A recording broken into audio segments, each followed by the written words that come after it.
this false high.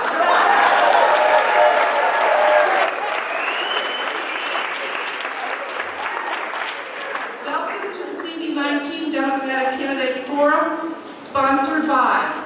Please become involved with these groups. Indivisible CD19.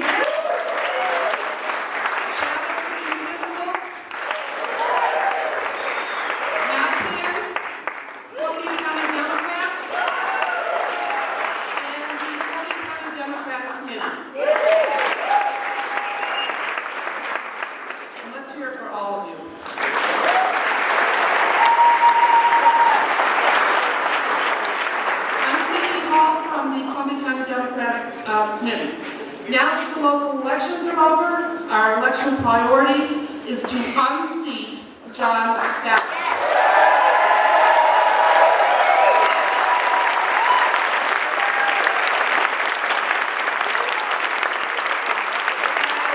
John Faso's handler, please stand up. Chicken. I am so happy and delighted to introduce our candidates. One of these people is going to do it with our help.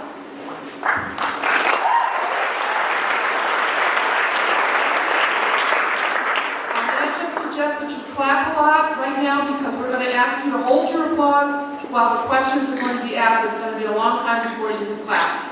Let me introduce, please, Jeff Beals.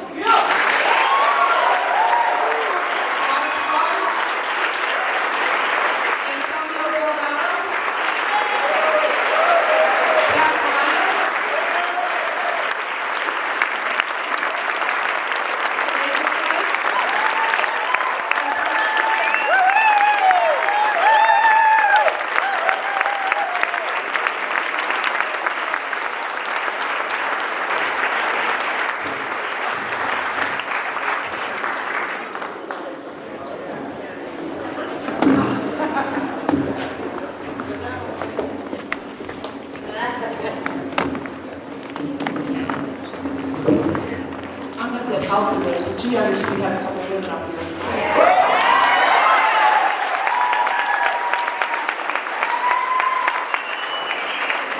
Next time, you promise? Yes. So let's go over a few of the rules for audience members. The candidates already know about these. They've agreed to it in blood. So each candidate will have a 1-minute opening statement. Questions asked have come from a wide range of individuals and organizations in Columbia County. Aaron Stamper, seated in the first seat in the first row, is our timekeeper. Aaron Stamper, by the way, was the campaign manager for our two county candidates. Yeah.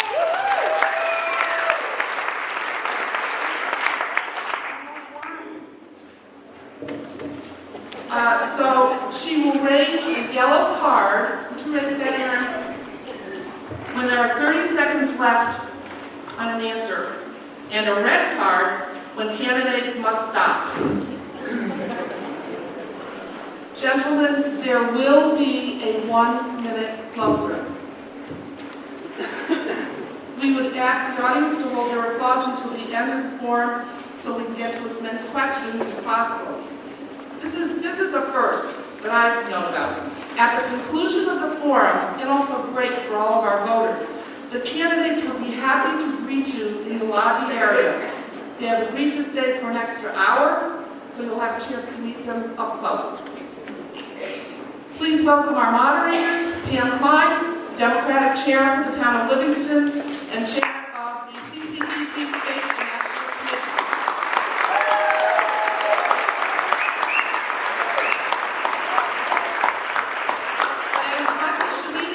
Chair of the Hudson Democratic Committee and newly elected supervisor for the city of Hudson.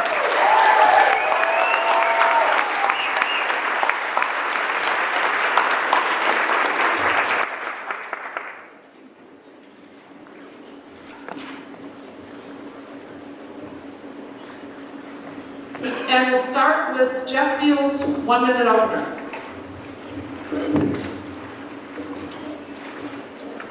Y'all ready to beat John Faso? Jeff Fields. I'm a history teacher in Woodstock where my wife teaches kindergarten and my sons go to school. I also have some of my students here today, so you know I've packed the place. And I'm also a former U.S. diplomat who was decorated by the U.S. Army and the State Department for my leadership in Iraq. I came home from that war to my family farm where I decided to raise livestock, raise my family, and begin teaching. We're gathered here a year before the election because we have a crisis in our district. It's a crisis of corporate power. Our representative has been bought off. We right now have real differences among us as candidates, and I want you to listen closely. I support an answer to our health crisis. That answer is Medicare for all. Some of my colleagues do not. I believe that we have to face corporate power in our district. Some of our candidates and my fellow candidates here have worked for those corporations and have moved here in order to run. I think we have to stand up for a strong progressive platform, and if we do it, we can unite our district. Thank you very much.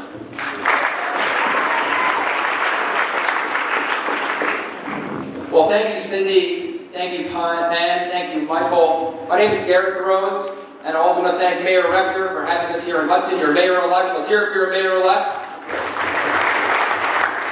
On Tuesday, here in Columbia County, we did something special. We sent a powerful statement by electing a Democrat in Columbia County to a county-wide position. We did it in Dutchess County. We came very close in Rensselaer County. We showed if we have the right candidate and we show up, we as Democrats can win here in New York 19. I was born and raised here working on a farm. I put myself through college. I had the opportunity to serve at the highest levels of state government. I want to use those working class values and that government experience to now serve my community, to repeal and replace John Faso, and fight for our future right here in New York 19. Thank you very much. Good afternoon. My name is Antonio Delgado. I'm standing here today because I remember. I remember what it was like growing up a child of a working class family in Schenectady, New York. I remember putting clothes and appliances on layaway and cutting coupons with my mother before we went grocery shopping. And I remember how important those jobs at General Electric were for my family, working our way up from working class to middle class. Now I'm running for Congress because for too long, our political leaders have forgotten about working and middle class families like the one I grew up in and like so many of yours. And we have to put people in office who get it, who've lived it, who understand what it's like to live paycheck to paycheck and make hard choices when it comes to paying your bills. I've lived it, I get it, I understand it, it's where I come from, and you better believe I'm going to fight for opportunities for working families all across this district. Thank you.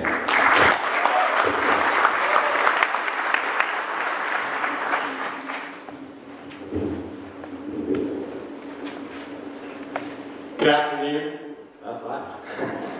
Good afternoon. I'm Pat Ryan. I was born and raised here in this district in Kingston. My family's been here for 5 generations. This community has always had my back. I remember when I was in Iraq getting care packages from my mom who's here from her first grade class at Chambers Elementary in Kingston. And, you know, ultimately, what they taught me, it really gave me this responsibility, this sense of responsibility to serve my community, to serve my country. It led me to West Point. It guided me through 2 tours in Iraq.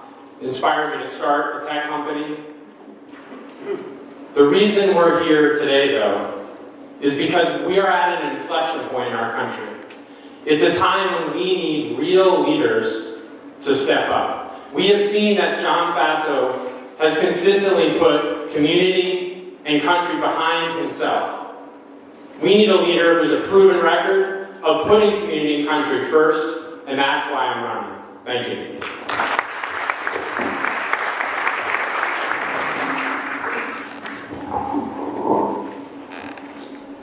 Hi, I'm Dave Clegg.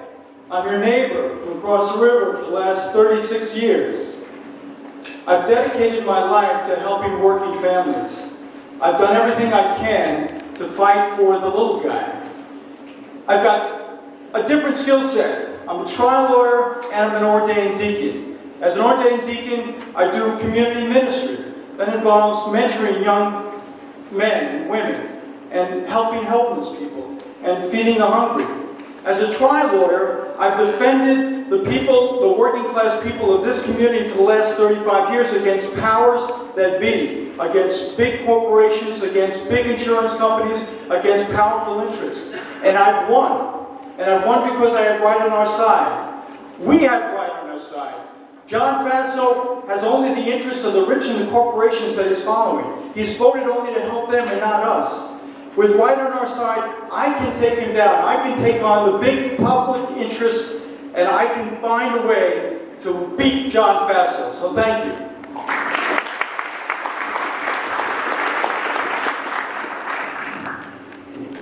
I'm Brian Flynn. I'm excited by what's going on here today. Right here in Columbia County, we have elected a Democratic female coroner, who's not only the most qualified candidate for the job, she has the best name in politics.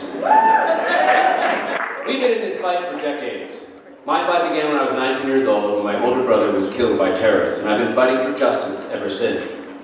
That 30-year journey gave me a deep legislative experience, but it also gave me a passion for the good fight. I've worked for immigrant rights. I've advocated for Medicare for all since 2004. I've started environmental activist groups. I've worked for public schools for low-income kids. And I've also marched for women's rights and against war. I've had the opportunity to work in factories, creating hundreds of jobs for middle-class working Americans. And working in factories has taught me that the most important thing is the dignity of work, the pride that comes from a decent wage and a decent paycheck.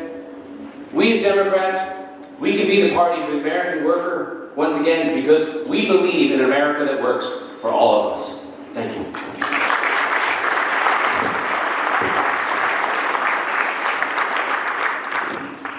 Gareth Rhodes.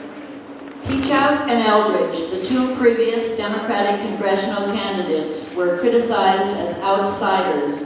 Many of you can expect similar criticisms. Where did you vote in 2016, and what is your history of participation in community organizations and social movements here in District 19? Thanks, Pam, for the question. I've always voted where, as the law says, where I lay my head at night. So I voted last year. I was a law student in Harvard Law School, so I voted in Cambridge. I voted in every election. My roots, and I think what this question goes to the heart of, is the last two elections and where Democrats have gone wrong. I think all of us know here in Columbia County and across this district, we went door to door for so many of our local candidates, many of which who won. And we know from going door to door, the question is always, are you one? Maybe not the same words, but it's, are you one of us? Do you get what we're going through? Do you understand our values? Not so much are you a Democrat or Republican, but are you one of us? I think that's where the last two candidates, the answer to that question, they were painted as outsiders. They were painted as being not from this district. My roots in this district go back to my grandfather, who was a janitor at the New Paltz High School. I was born and raised in this district, and I have a record of government and political experience in this state and in this district. After Hurricane Irene wiped out so many of our towns and farms and little small businesses in the Catskill Mountains, I was here in the government capacity, making sure that those folks who didn't have flood insurance got the funding they needed to rebuild. I've been here with our breweries, our distilleries, our farms, our cideries, to make sure that that new economy here in Columbia County, we have it with Chatham Brewery, we have it with so much of the great things that are happening in our economy. I've been part of that when I worked in Albany. I'm proud of that experience, and I will use that experience to keep creating good jobs here in the district and to make sure that we keep our young people here in upstate New York. It's so important, and I look forward to doing that as a member of Congress. Thank you. Last year, I lived in New Jersey with my wife Lacey and our twin boys, the four, Maxwell and Coltrane. And after Trump's election, which I found profoundly unsettling, I sat down with my wife and we thought about our own lives. And we thought about giving back. We thought about home. A lot of folks talk about leaving the country. when Trump won. Our hearts turned home, and this is home. I was born and raised in Schenectady. My mother, born and raised in Schenectady, father too. My wife, Lacey, born in Akron, raised in Woodstock, Kingston High School grad.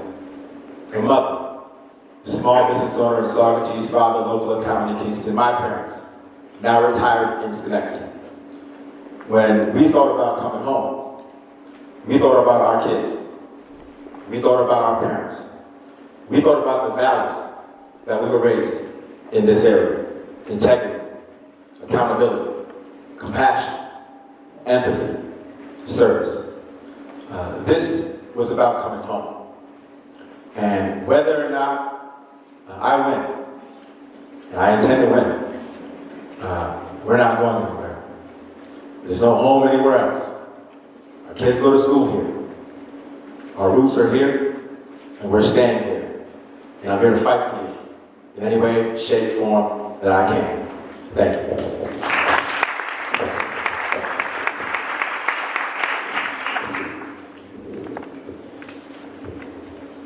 As I said in my opening, my family's been here an awfully long time, mostly in Ulster County, mostly in Kingston.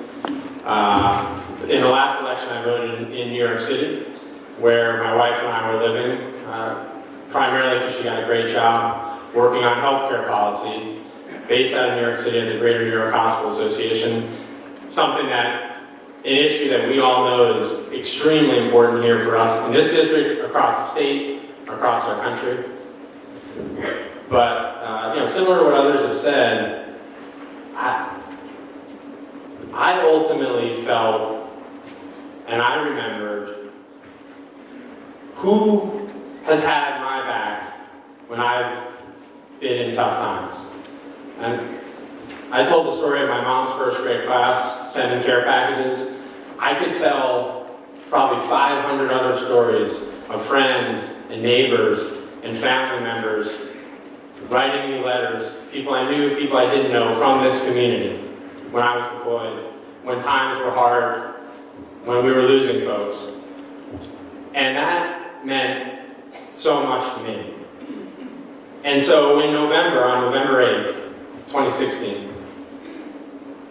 when I saw millions of Americans go to the polls and vote for people who I don't think represent our core American values, the values that myself and my fellow soldiers risked our lives to defend, there was no question that I was coming home to make a stand with my community and to bring us and lead us in the direction that we need to go to restore what I know is so great about this country. Thank you.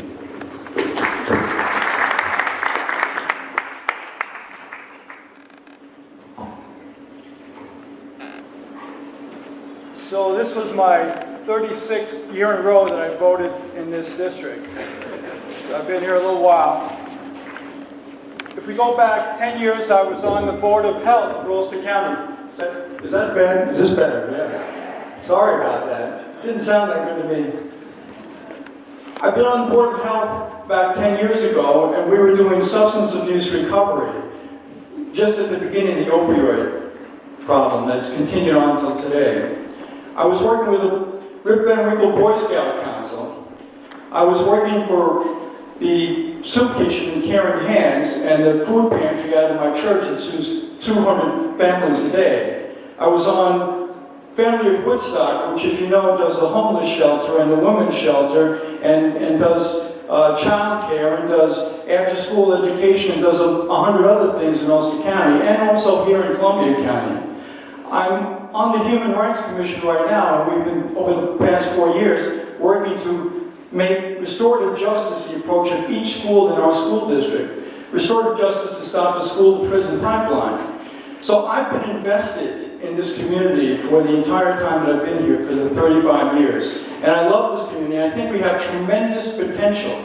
And if we see each other as a community, all of our district, all 11 counties, if we do that, we can join together, we can breach the voter divide, and we can win this district. Thank you.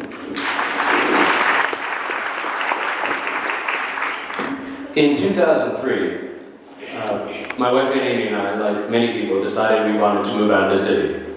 My father grew up in Greene County, just across the river, so he suggested we look up here for a home.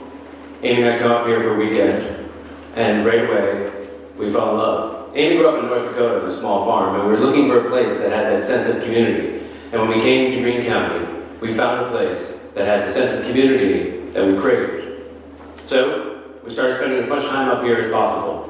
And all of a sudden, we decided to sell our apartment in the city and make the full-time transition to come up here. And the problem with that is that sometimes life throws you a curveball. And my family was devastated by my mother being diagnosed with Alzheimer's. Anybody who's dealt with Alzheimer's knows it's not a linear disease. It doesn't do what you want when you want it to do it. So, soon thereafter, we put our plans on hold in order to rent an apartment near my mother and help manage her care. And I gotta tell you, the last few years were brutal. Injuries, hospital visits, anxious calls from neighbors and friends, even police visits.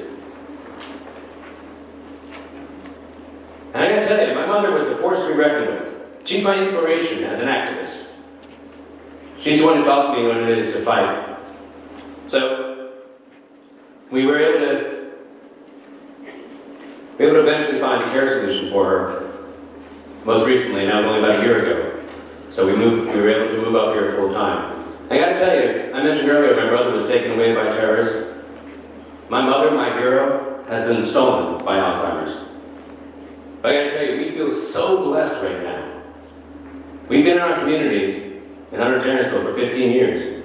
And just this week, I got to drive down the streets, and on Main Street, my daughter's name was up in lights because she's Student of the Month. We couldn't be prouder of her. We couldn't be prouder of the community that we're a part of up here for the last 15 years. I didn't have a chance to vote here because I voted where I felt compelled to spend time for the last few years caring for my mother. And I thank all of you for understanding that. Thank you.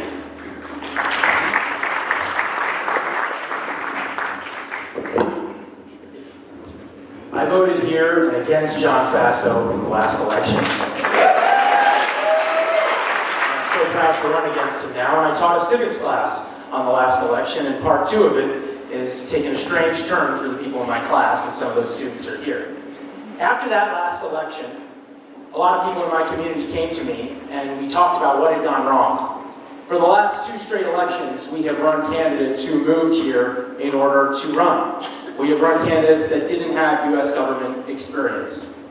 I have 10 years of U.S. government experience, and I live and work in the heart of our district in a 2-income family with my wife, raising our sons here. There's a reason that's important, because it connects you to what's going on here, and it makes you quite aware of how John Faso has gone so wrong in representing us, and what we need to go right. Anybody here that shops on Fairview Avenue at the Walmart knows that something has gone wrong. That one company has as much money as 130 million Americans. That's one American family, the Waltons. That's wrong.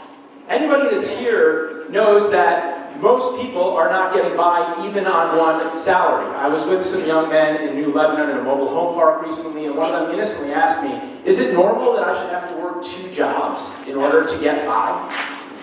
It's not normal. It's a betrayal of the American dream.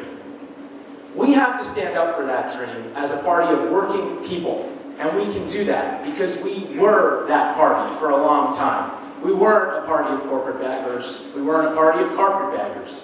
We were a party of the working people of the United States of America. In this room, I am sure there are people that are struggling to get by on their health care, that are struggling to make ends meet in their family. So am I, and so are many of the friends I have in this district, and so are many people in our community. If we stand up with a progressive platform that unites people, that cuts across party lines and speaks to people where their pocketbooks are and where their real concerns are, I believe that we can form a large coalition and beat John Faso and take back our government across America. Thank you.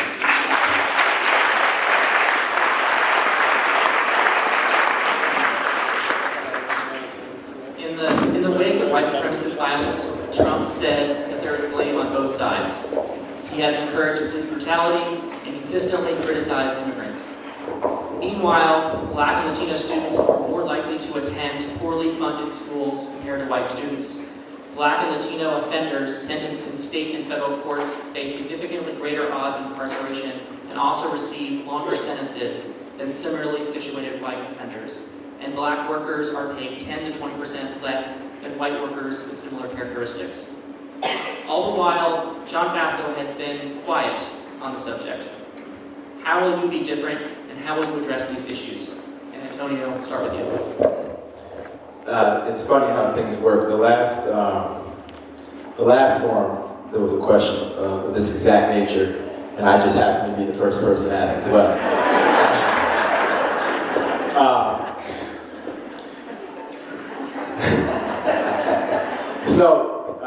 This obviously, and I should matter to everybody, no matter your race, but it matters quite a bit to me.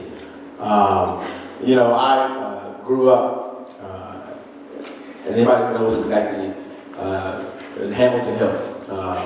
Dwayne Ave is where I sort of started, our family started. And it's not a particularly safe neighborhood. I witnessed, and I have family who are serving very long sentences and who succumb to the so-called war on drugs and the mandatory sentencing measures. So I've seen it personally. I've also seen it professionally. In law school, one of the things that I worked on pretty early on was the school to prison pipeline and how to write literature to educate young folk in the community on how to deal with that reality. I also went to local high schools and worked closely with young kids about how to inform them about their Fourth Amendment right and how to use it wisely when confronted by law enforcement. And professionally, at the law firm, Aiken Company, I've been working at for the past 6-7 years. The great thing about this firm is that 30 hours, all your pro bono hours are counted. I've spent countless hours working with juvenile lifers, particularly those who've been locked up under mandatory life sentences. And thanks to the recent decision in Miller v. Alabama, they now are being resentenced. And I've been able to use my resources at the firm to help young people deal with that reality. So we got a long way to go. And we need leaders on this issue who have the courage to stand up and speak honestly, openly, with love in their hearts. And you can imagine that that's what I would bring to bear. Thank you.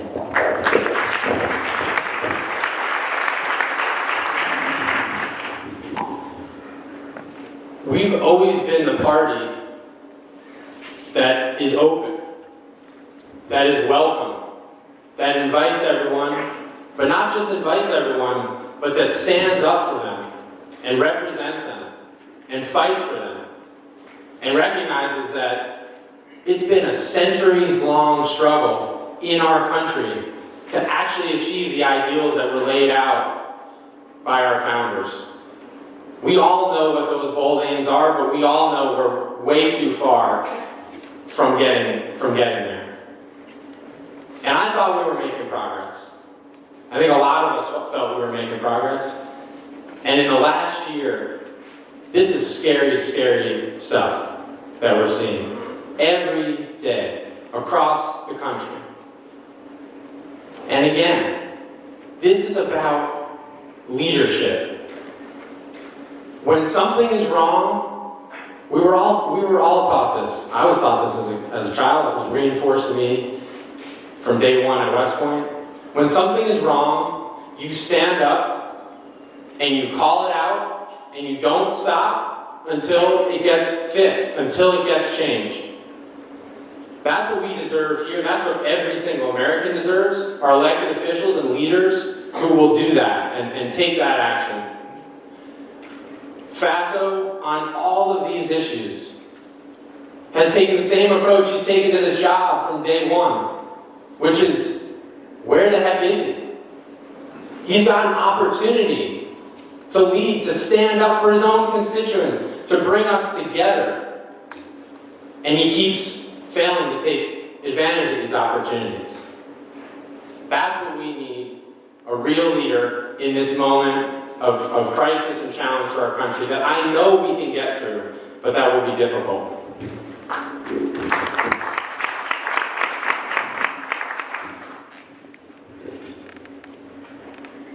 John Faso and I are very different people. Back in the mid-70s, I worked at the NAACP Legal Defense Fund, and I worked on death penalty cases that went to the Supreme Court. Death penalty cases that dealt with men who were colored, who were black and of different colors, that were being disproportionately put to death, 20 to 1, across the South and in other parts of our country.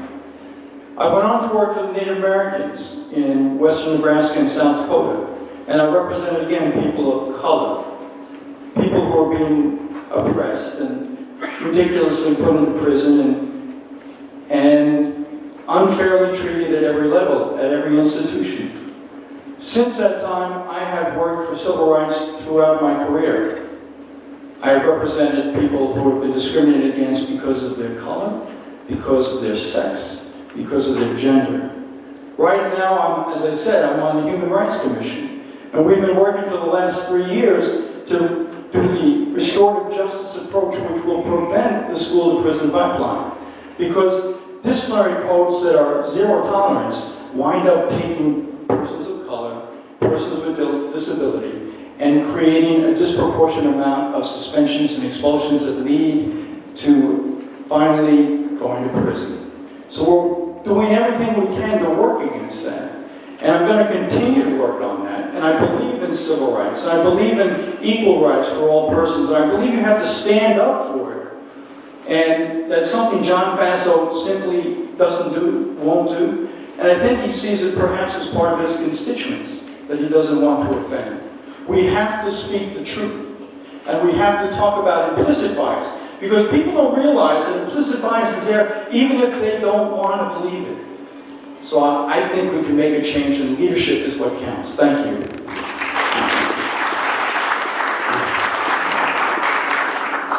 I think to talk about this issue, we have to look at it in 4 different areas we have that we can use to address it. First and foremost, it's criminal justice reform. We have to address mass incarceration, but we have to address the sentencing of nonviolent criminals. And that's something that we as Democrats have to own, and we have to advocate for that. The second thing that I think is very important is to look at education as part of the solution to the problem. Amy and I had the opportunity to help start a specialized public high school in the inner city that focused on writing. A lot of the children may have opportunities in technology or opportunities in science, but there wasn't a school dedicated towards writing and the letters. And we helped start that school. And 99% of the kids in that school are black or Latino. And that school is a specialized school that's innovative, and we did it in concert with the teachers union and the principals union, not against them. And if we're going to innovate and help educate people in a different way, that's going to help us address these issues in these communities. The third thing, and I think this is critical, is comprehensive immigration reform. I've had the opportunity, running factories, working with a ton of immigrant populations. And I can tell you, all they really want is a decent job, a decent wage, and to be part of the community. We've got an opportunity. George Bush and Ted Kennedy were very close in comprehensive immigration reform, and people like John Faso have neglected this as an issue. It's an issue that we can use, and it's a bipartisan issue. It's not just a Democratic issue. We can actually lead the charge on immigration reform. And I think the last point, and I think this is critical, if we want to actually change the narrative, if we want to actually start to address some of the racial injustices that we see in this culture, the most important thing we can do for people is to actually give them that decent job and that decent wage and protect them from discrimination. Because when you do that, when people have the opportunity to work together and be part of something and be part of building something together with a decent job, it's amazing how that breaks down barriers. So I think we as Democrats, we have to own that and become the party of the American worker to address all these issues. Thanks.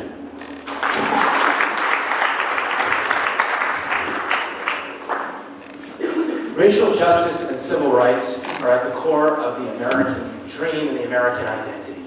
When our president forgets that, when John Faso makes common cause with white supremacists, they betray our ideals, they betray what our country is about, and we have to stand against them full-throatedly, all of us. Now, this means a lot to me because I was once a diplomat, and I took an oath to represent this country overseas and represent its ideals. And I did that in the West Bank and Gaza Strip, and I did that in Iraq, and I did that in America too. This also means a lot to me because I'm the grandson of 4 Holocaust survivors, all of whom came to this country to escape fanaticism and racism and anti-Semitism and make a new start in a society that was truly inclusive. And it would have been beyond their imagining, if they were here today, to think that we would have neo-Nazis rallying by torchlight in an American city. It's a total disgrace, and there are not 2 sides to it. There is only one side to it, the American side and the people who are attacking the Americans.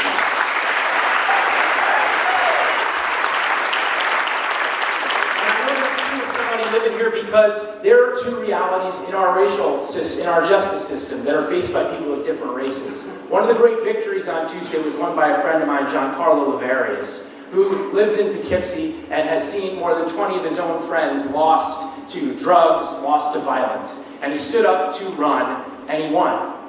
That's the kind of step forward we need to be taking right now. And when it comes to legislation, the step is to reform our criminal justice system, stop the school-to-prison pipeline, and stop these ridiculous private prisons that are injecting corporate money to benefit from the incarceration of people in our country. If we stand against these things, we can be the inclusive society we're supposed to be. Hear me now?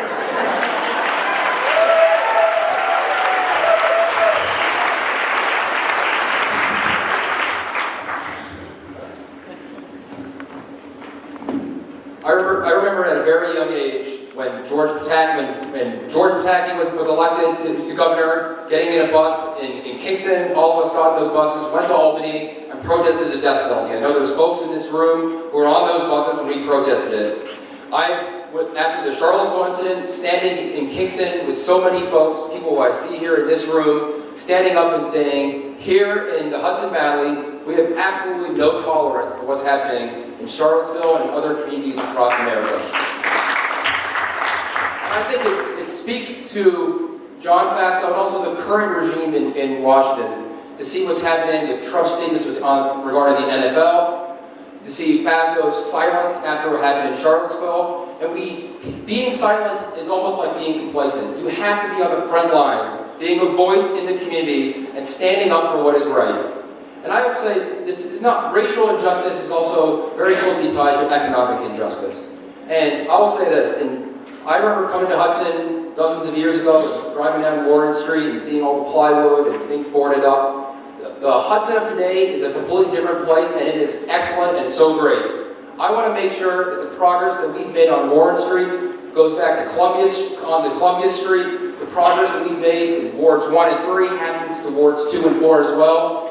What has happened in Uptown Kingston happens in Midtown Kingston. We have to make sure, as our economy comes back, that every member of our community is part of that economic recovery. And I will fight for that day and night in Congress. Thank you.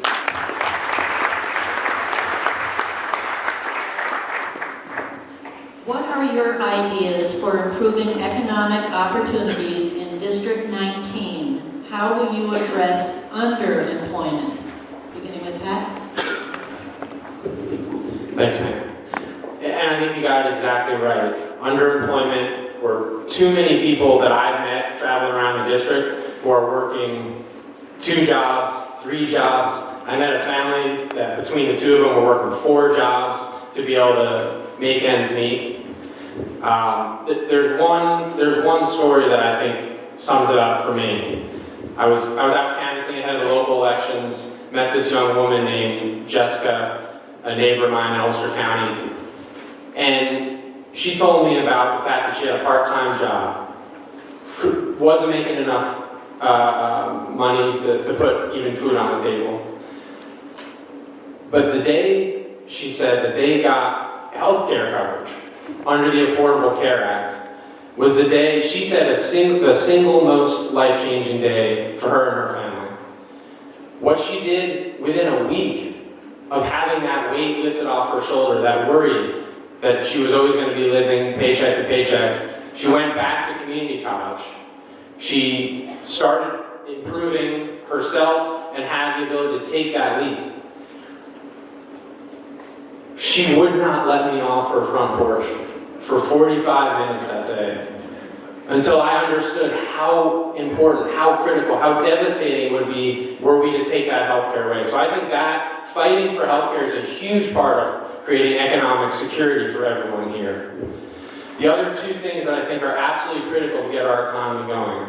One, we need to make real substantive investment in infrastructure here.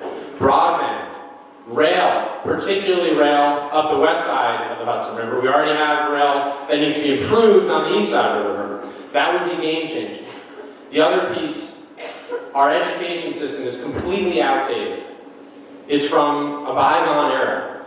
Over 70% of our young people here don't go to college. We need real pathways for them to get good jobs. These are the things that I want to focus on when I represent you. Thank you.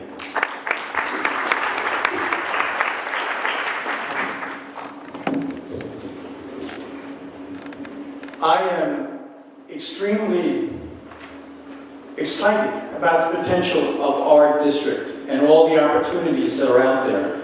As Pat said, the starting place is let's get into the 21st century economy. Let's get into an infrastructure that allows broadband and fiber optic cable to be run throughout this district so that we can offer tech opportunities all over in every county that we have. We have all kinds of creative startups that are going on right now. Small businesses are the engine of our economy. If we have good broadband throughout our district, we have opportunities that must be explored and will really expand the opportunities for everybody. In addition to that, we have to focus on skills training and apprenticeships and pre-apprenticeships. I'll tell you a story about a young man that I happened to coach in basketball, and he had trouble, and he became involved in drugs, and he became involved in a gang, and he was thrown out of school, and he had no hope, and he was definitely going to end up in prison. But there's a program in Kingston called Youth Build, and Youth Build is throughout the state of New York, and what it does is it gives people a chance to learn a trade and to become certified and perhaps a union job after that. So this young man went into that, got his GED, got to learn a trade as carpentry, got out of that, and is now employed as a union carpenter. Now, trades are a great way for somebody to do it. I was a carpenter, got through college as a house painter and working as a carpenter. It can pay the way, and it's a good job. There's lots of good jobs. Partnerships between education and manufacturers and businesses throughout our district can be done. Those creative events need to be supported by our federal government, by grants, and by opportunities for us to do things like Youth Build. Believe it or not, Congress has cut the funding off the Youth Build. There's only 10 projects out of 18 that are funded this year. We have to do better. Thank you.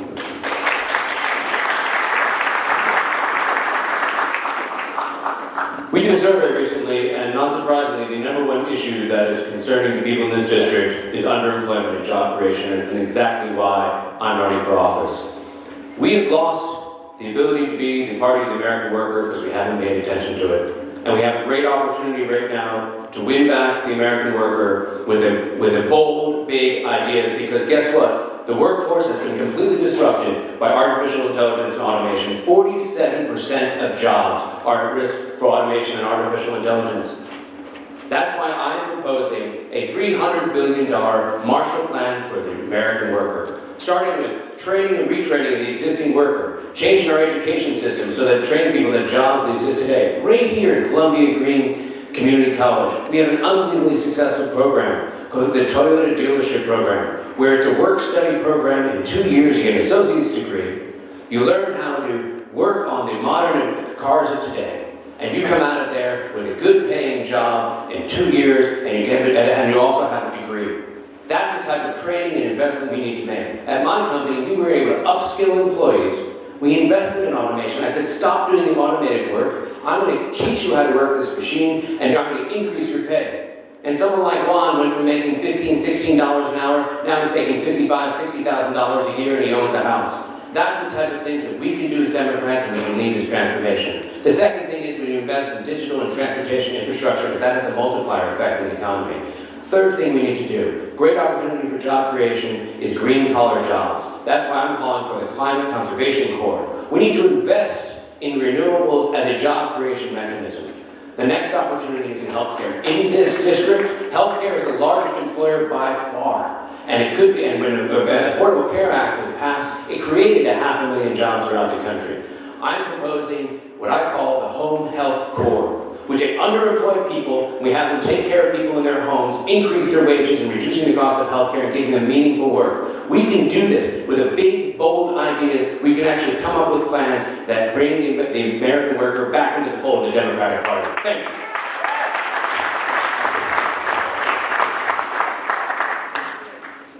We have an employment and underemployment crisis in our district, and the cause of it is corporate power. That corporate power has bought out our own representative, and it has bought out our own ability to take control of our economy and have the jobs we need to have. Unfortunately, 3 of the candidates here are working for those large corporations. One of them shut down a factory in New York State, in Buffalo, and moved the jobs to the Dominican Republic. Another one of them works for one of the largest lobbying law firms in the United States and does white-collar criminal defense for those companies when they call for him to help them on their bankruptcy cases. These are the ways that our tax code has been damaged. These are the ways that we've lost these jobs, and we have inaccurately and incorrectly subsidized the very companies that are taking away our employment. Does anybody here have an iPhone in their pocket? If you do, you know that Apple is manufacturing those in China and parking billions of dollars in corporate profits overseas and not paying taxes on them. The same, of course, goes for Walmart, which is underemploying its employees. Does anybody know about the Culinary Institute of America, the southern tip of our district? They just laid off 17 union workers, saying that they needed to cut costs to keep tuition low. Well, I stood with those workers on a protest outside the Culinary Institute, and I discovered that that Culinary Institute had paid off over $5 million in corporate compensation to its executives last year, even as it was saying that it needed to save $800K on these workers. We have to stop these practices. We have to stop selling our seat. We have to stop selling our representation. And when we reform our tax code, we invest in infrastructure, we encourage small business and local business, we stand up for people's benefits and their rights, we're going to wind up getting that big mass of people who are disgusted by government right now, but who only government can help. So I think we can do a great job if we do that. Thank you.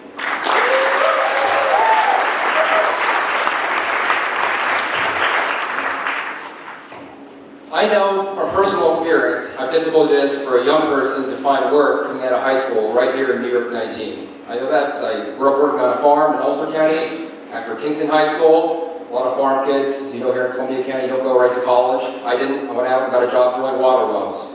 The money I made, if you have a water well, you need help, you get the salters and all, let me know afterwards. Happy to help out. But I know from first-hand experience that the money I made there wasn't enough. I worked on the weekends at a deli to make ends meet. It was hard, it was long hours. And the folks I worked with said, Garrett, you got to go to college. I said, well, I'm going to lose my health insurance if I go to college.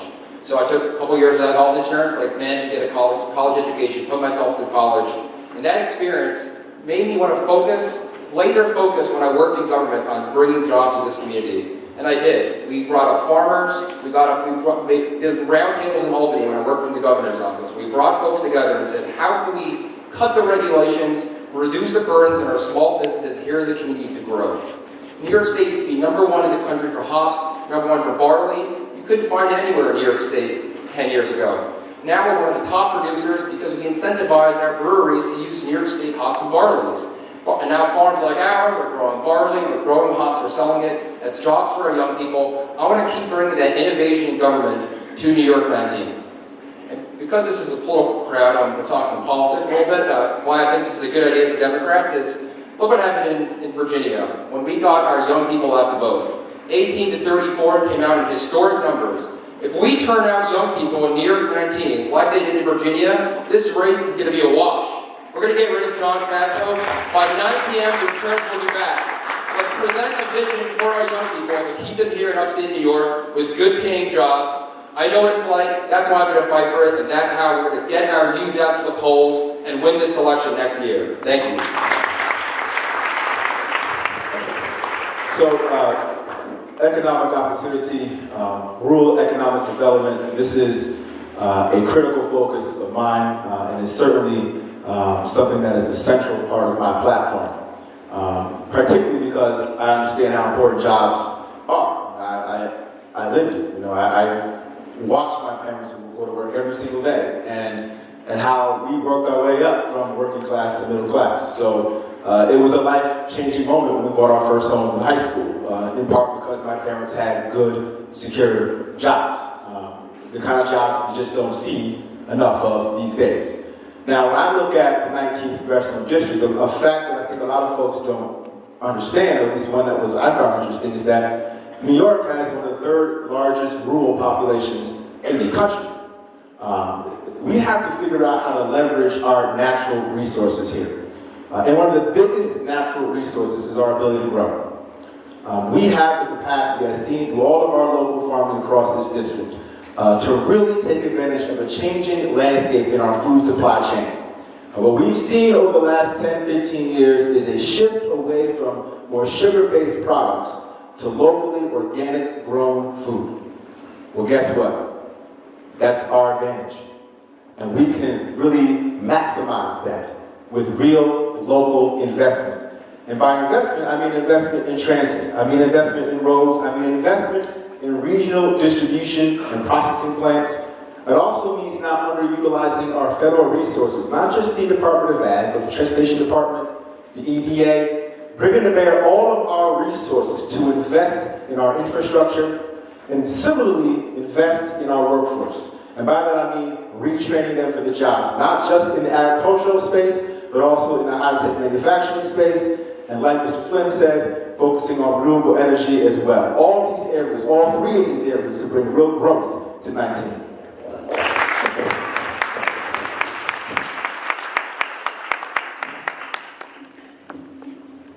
What is your position on the current healthcare system, the Republican plan or plans, Medicaid for all, and women's right to choose an abortion? And David, we'll start with you.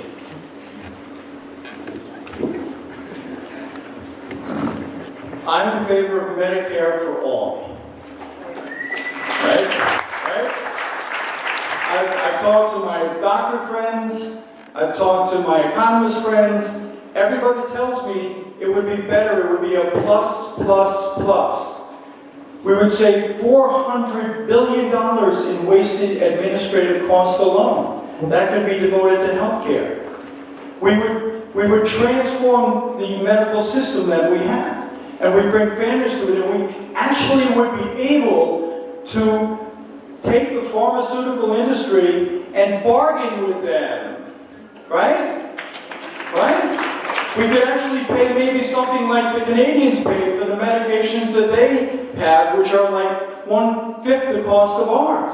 So the system that I believe in, that I believe we could reach and would be better for our country and would provide uniform, good medical care, all needed medical care, would be Medicare for all. And I'm all in favor of that. On the abortion issue, I'm a pro-choice Democrat. I believe women's rights are human rights. And what I think is there's a war against women going on in the Republican Party, because what they're doing is they are limiting health care to women. They're limiting Planned Parenthood. They're trying to undo it, right? So we're providing for, we want to give you, we want to tell you you can't use your body the way you want to, but we're not going to give you the ability to have birth control. We're not going to pay for that. We're not going to prevent pregnancies. We're going to take away counseling for teen pregnancy. We're going to do everything we can to create a higher possibility of unwanted pregnancies, and then blame you when you use the choice that is God-given for each of you. So I'm totally in favor of that, totally in favor of women's health. And my wife is my golden standard, because I watched her almost go through such agony when she was giving and delivering our first baby. So I would never, ever, ever suggest to a woman what she can and should do with her body. Thank you.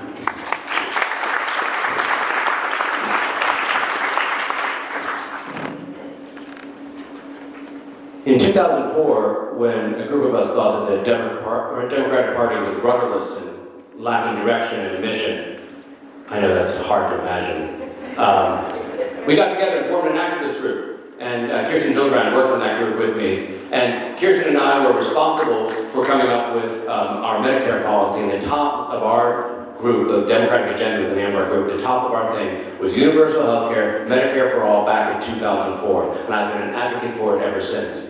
I believe that not only does it make sense, as David had described, because it makes economic sense and business sense, it's because health care is a right and it needs to be treated that way. We need to provide it just like we provide education and everything else that we believe is a fundamental to being an American. I also believe it's a winning opportunity for Democrats. If we own it and we believe in it, we can win people over who are in the swing districts with Medicare for all and single payer. We have to stop hiding from it. We have to stop triangulating and moderating. We have to start believing and selling those ideas to people. I believe that the Republican attempt to take down Obamacare and to repeal it is really just what you think it is. It's being driven by special interest and moneyed interest who are changing the name of the game. I'd like to now talk for a second about a woman's right to choose. It is not only about a woman's reproductive rights, it's about their economic rights and their economic freedom. Not only should men be telling them what they should do in their bodies, but it's also a fundamental issue that we have been attacking women, and we've been, do you know that the height of women in the workforce was actually when Murphy Brown was on television? Because we've given no support to women participating in the workforce, having the economic freedom, having the equality that they need, and it starts with reproductive rights and it goes from there. And I agree there should be a woman running for this office right now. And those of you who know me know that I've been doing community theater up here for about 12 years, and at times I've done it in drag. And if that's what it takes to get your support, I'll do it. Thank you very much. You would get my support. We have a healthcare crisis in our country, and we have a healthcare crisis in our district. And the solution to that crisis is Medicare for all. It's House Resolution 676. And if I'm honored to be elected, it will be the first vote that I would cast. Now, I know about that. Thank you. I know about it because my family is struggling to deal with premiums the way a lot of people are. My family struggles to make ends meet and deal with incredible healthcare costs the way many people here are. And one of the things that you discover when you're living here and dealing with this is that the Affordable Care Act, as great a step forward as it was, didn't solve our crisis at all. We have many people who have health insurance but might as well not. I was talking to a man recently named Frank Arduini in Montgomery County who does have health insurance, but told me that when his doctor asks him to get a CT scan, he can't do it because he can't afford it. When he goes in to get his insulin from the pharmacy, he discovers that the cost is $429 and he can't afford that either. We have senior citizens being price gouged on their prescription drugs because Congress made it illegal for us to negotiate a better deal, and they're rationing out half doses to try to get by. This is a healthcare crisis even among the people who have healthcare in our district. That's how severe this is and how big a step we have to take to end it, because healthcare should not be a privilege of the rich. It should be the right of a human being in our society. Now, we know also here, thank you, and believe it, because it was life, liberty, and the pursuit of happiness, and we said it for a reason, and we included life among it. And we also listed the general welfare. So why aren't we solving this? We're not solving it because John Faso and even people on the Democratic Party are in the grip of the health insurance industry that is profiting greatly off of this. Some of the candidates up here who do not support Medicare for all have received donations from large health insurance investors, from large health conglomerates that run part of our district. We have to stop doing that, and we have to start answering the needs of the citizens in the district. And that need is Medicare for all. Thank you.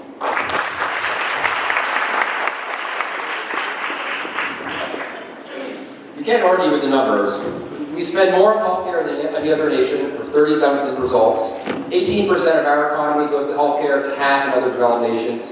$10,000 a year per American citizen is spent on health insurance and healthcare. It's half that in other countries.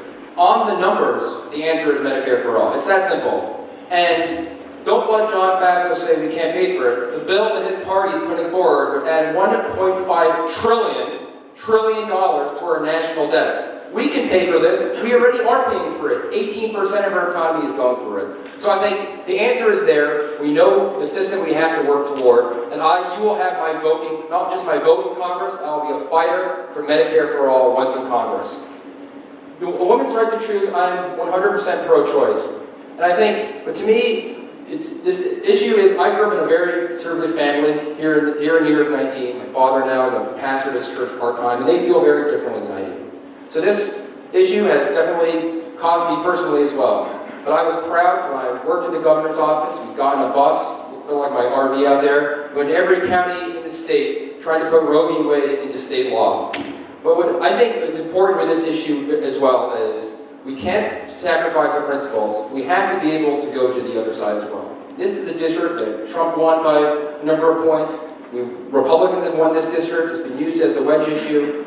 Part of my appeal is I believe I can go to the other side. I was on my fire department. I grew up in a religious, in a church. I know how folks on the other side feel about this. But I can go to them, and I can have the conversation, and I can still earn their support. And I think if we are serious about repealing and replacing John Faso, which I am, we have to be serious about winning over voters who Democrats haven't won over here in the past. And that's what my campaign's about, and that's what I'm going to do next year. Thank you.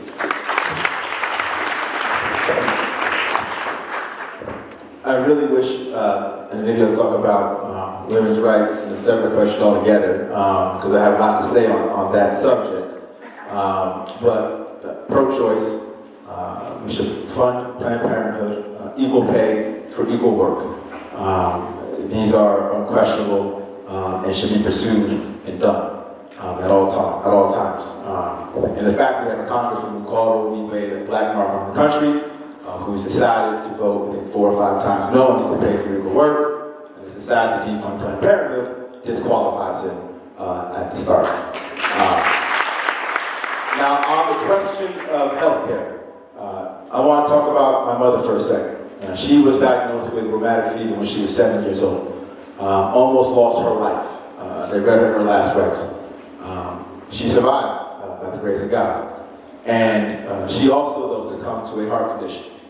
And she lived with that heart condition, now known as a pre-existing condition, for a very long time. She ended up having open heart surgery, one of the scariest moments of my life when I was in college. Before the ACA, it baffles the mind to think that having a pre-existing condition that you succumb to as a child could price you out of the market. So when people talk about the ACA, we understand how transformative and how profound this step was in the right direction. Now, I am certainly for making sure that everybody in this country has affordable and accessible health care, and there are a number of options, one of which is single payer.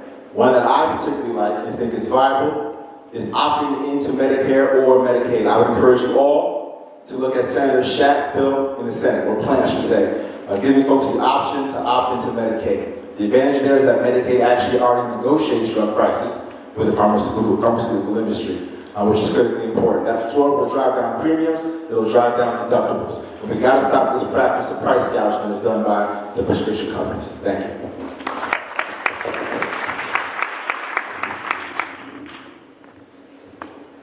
So it's 2017 and we're still having this conversation in our country.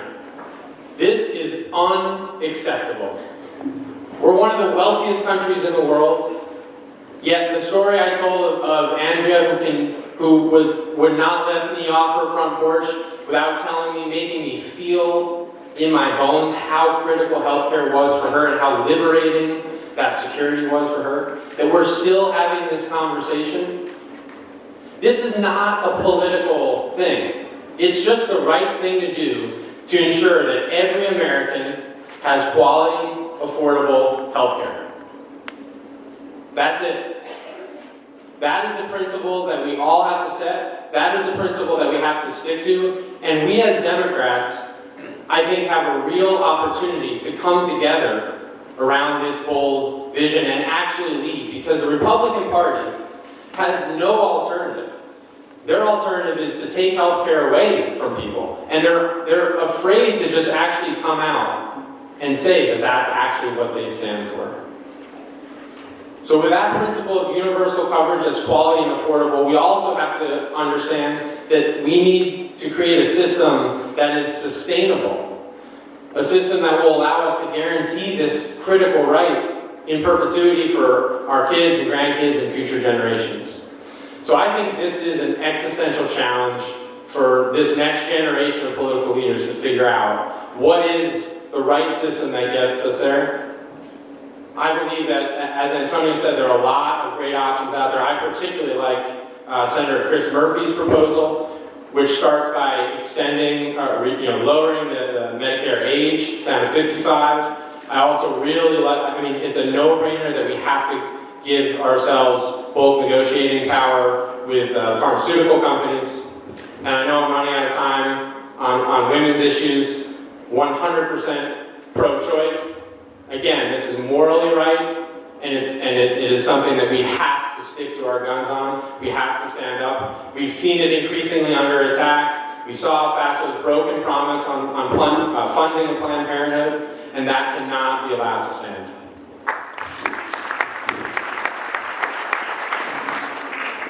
Environmentally, we in the Hudson Valley and District 19 are besieged by fracking, climate change doubters, unsafe drinking water, bomb trains, transmission lines, and pipelines. For instance, the New York Energy Highway proposal for expanded transmission lines is a wolf in sheep's clothing. The governor and PSC have mandated unnecessary transmission lines to be built through District 19 as a payback for dying industry, even though the facts prove it is not needed. What do you know about this situation, and how would you protect us federally from such things?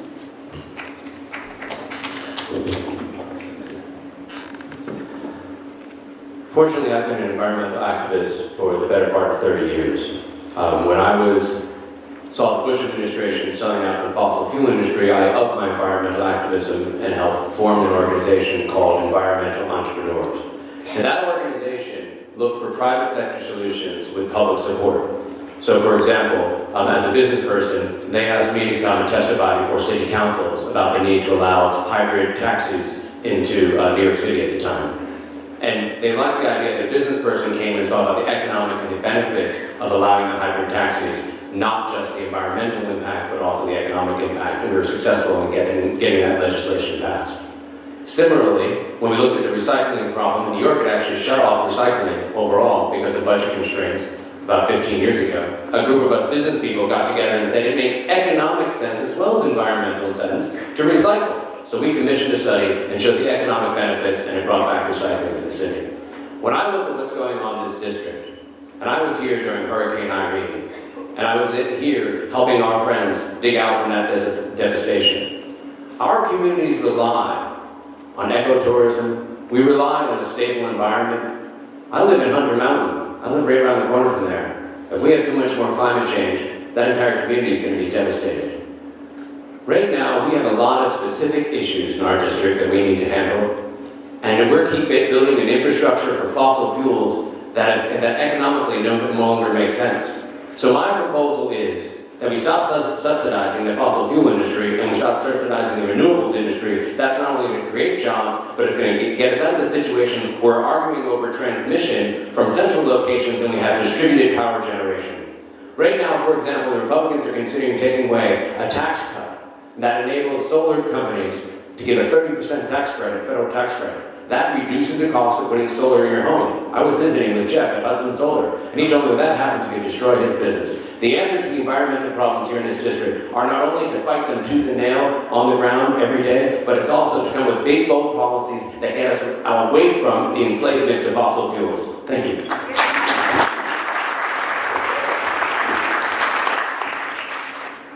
We are the people of the Hudson Valley and the Catskills and some of the great natural expanses of our country.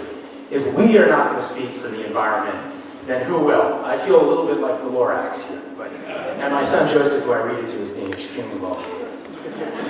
Climate change is a real crisis that we have to recognize in our district right now. We banned fracking in our district, only to find that now there are people attempting to move pipelines through our district with fracked gas. Now, this hits close to home to me in my life, because when I stopped being a diplomat in the Middle East for the United States State Department, where I saw the fossil fuel industry attempt to influence international negotiations, where I saw the fossil fuel dependence of the United States drive foreign conflicts, and where I left the job and was unbelievably offered a job by Exxon to negotiate their oil deals, and said absolutely not, I realized that everybody is coming under this influence, including our community here. When I go around our district, I find unbelievable stories of climate change in action. Now, I farmed in the Hudson Valley. If you talk to farmers in the Hudson Valley, they know that the growth seasons are out of whack. They're seeing this take place. If you go in Delaware County, the Soil and Water Board will tell you that they're seeing flooding that they haven't seen before. If you go out to Dave Holly's farm out there and his pumpkin patch, he'll tell you the weeds aren't normal because he wasn't able to do what he needs to do. These power lines, these corporate interests have controlled our congressman. He was himself a lobbyist for the natural gas pipelines that they wanted to put through our district, and they have reared their heads again. We have to stop these lobbyists from influencing the Democratic Party and the Republican Party. We have to stand up for a fully funded EPA. We have to get ourselves back in the Paris Climate Agreement and be an international leader on climate change instead of one of the outliers for the world. And if we do it, we can take a step towards not only saving our district, but saving our planet.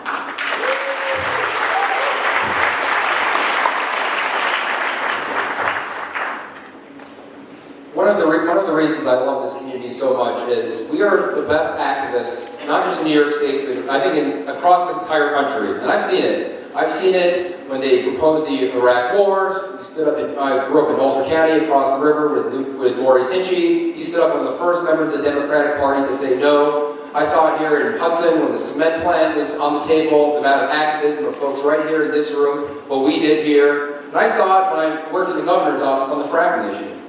I was undecided at the time, and I was a water well driller. I said, we can't frack. I didn't say it was my really issue that I could just make a decision on, but I knew how hard it was to find good drinking water in these communities and what you could find in the ground when you drill a water well. And I will say that the activism of folks in this room and across this district is what I believe made fracking not happen in New York State. And we should be so proud of ourselves for that. And we should give ourselves a round of applause for that. And I think we have to do that now with the pipelines and with the transmission lines. I think this is why it's important to have someone in Congress with a little bit of political experience. I have political experience right here in New York State. I know those folks on the Public Service Commission, and I will fight day and night to make sure that they don't go the existing right-of-ways or exactly that, the existing, and they stay that way.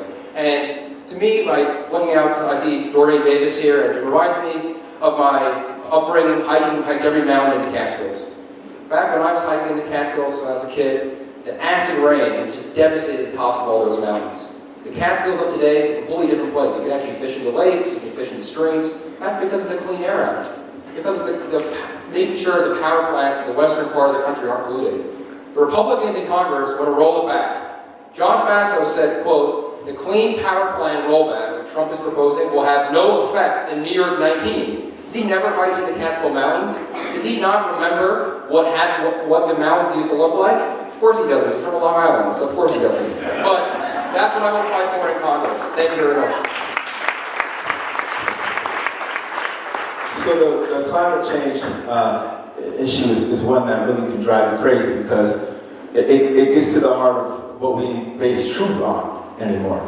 I was raised that science matters, and you should rely on science, and rely on facts. And the fact that we're still even debating this issue is flat out ridiculous. And it speaks to the amount of corporate power and small lobbyist groups that are able to dictate the terms of this conversation, fill in the name Koch brothers. Okay? We also understand that we have a system now where, if you look at the science, greenhouse gases, we know, cause climate change. CO2, methane emissions, these are facts. So why don't we begin to transition our way away from these fossil fuels into renewable energy sources? This is the way, this is where we should be headed. These are how we create jobs. Let's take Exxon, for example. Exxon is now paying 17.7% corporate tax rate. Okay, that rate is less than the average American pays in this country. 17.7, and a big part of it is because they get tax breaks. They're subsidized by the government.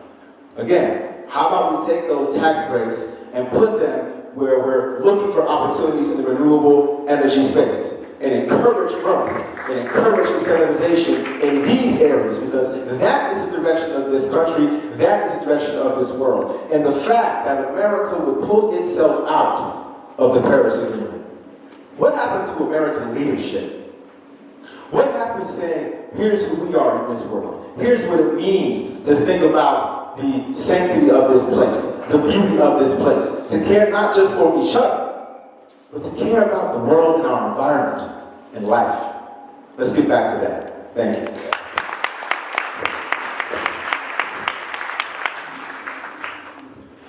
So like a lot of my colleagues, growing up here, I always had this appreciation for our environment. I just over the river in Greene County went to Boy Scout camp at Camp Tri-Mount every summer. Hiked, I'll admit, I don't think I hiked every mountain. I hiked almost all of them.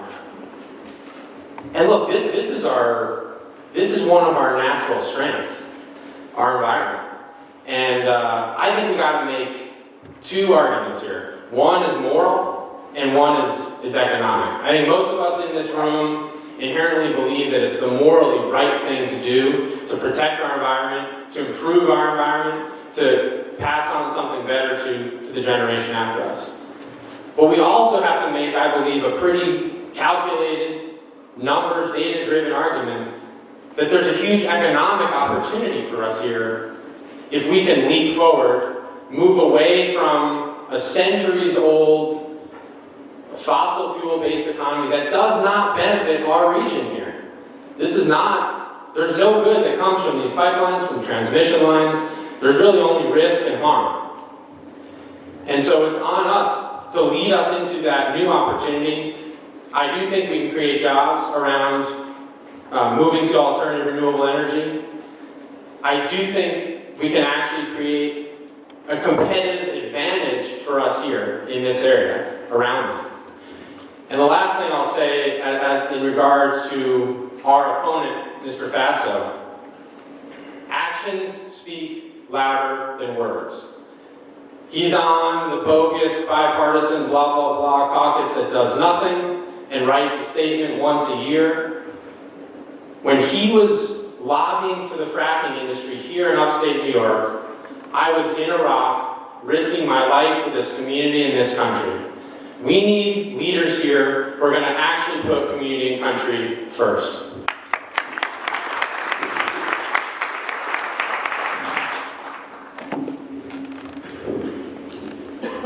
So I actually have hiked all the mountains in the Catskills. And I even went to Camp Tri-Mount with my son. So we're connected. Look, John Faso was a lobbyist for the Constitution pipeline. John Faso is a corporate bagger. John Faso and our government is controlled by money that comes in from corporations. If you look at the Constitution pipeline, that was prevented, at least up to now, by the Clean Air Act. The Clean Air Act and the Clean Water Act was from a Democratic Congress. We Democrats used to really care about the environment, and I think we still do, but we need control of the Congress to make that happen. The Federal Energy Regulatory Commission that makes decisions on the federal level is filled with corporate people, filled with lobbyists from corporations that want pipelines, that want transmission lines, that represent the fossil fuel industry. If you look at the people in the cabinet, in our administration, the fossil fuel industry is rampant, right? So we are being controlled by corporate interests that are trying to suck the last lifeblood profits out of their oil at the cost of each of us. When we have our water spoiled, when we have our air polluted, it hurts us. Their small amount of profit is something that we pay for 1,000 times over. So what I say we need to do as a starting place is to let's get money, corporate money, out of politics. Because that's the only driver of it. And for those who know, I have pledged not to take any corporate campaign donations. Zero. None. And no one will ever find me trying to kiss up to some corporate interest. So thank you.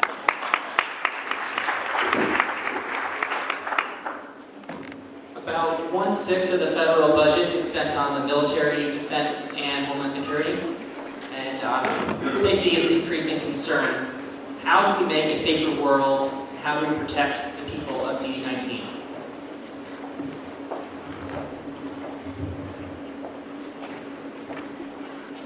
Our country used to be a leader for peace in the world, and it has veered towards a militarism that is drowning out our voice and influence in world affairs and leading to a more dangerous world. And it's unsettled people here in our district, and it's unsettled people around the world. Now, I'm a former U.S. diplomat. I began my career in national security.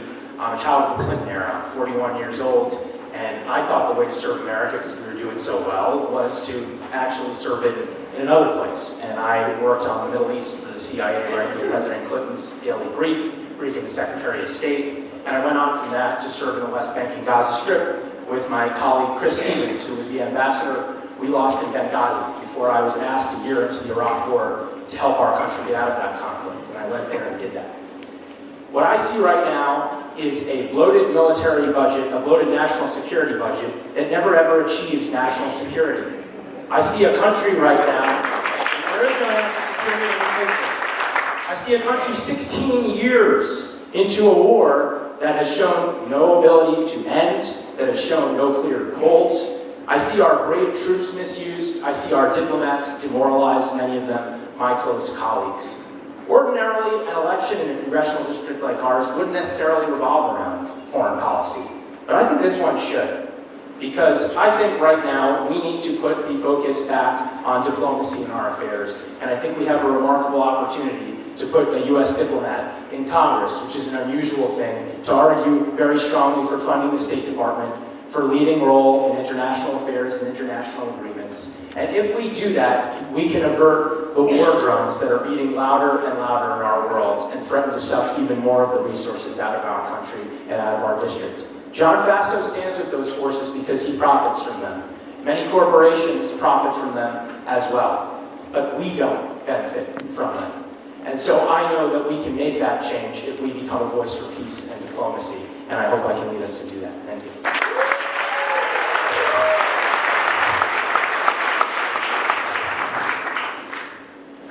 Because it is Veterans Day this weekend, I do want to just start by saying this is a weekend where we honor our veterans, and whoever in this room has served our country, Pat, and so many others, and thank you so much for your service.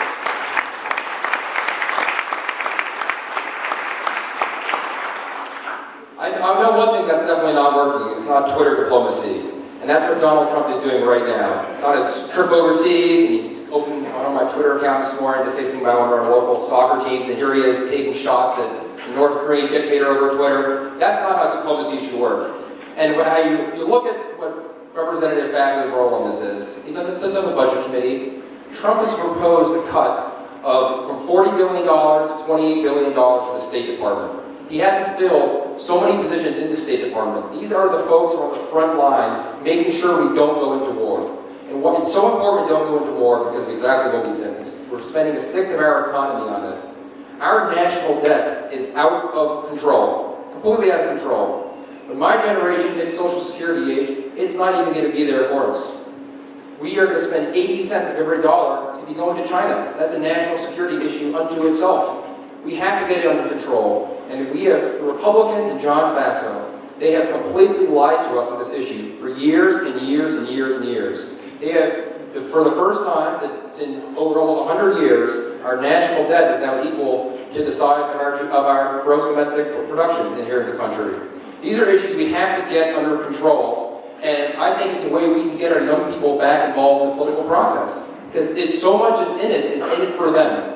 That's what I'm going to do in Congress, and it also is an issue that we need to take back from the Republicans. We have seen what absolute hypocrites they are on any type of fiscal responsibility.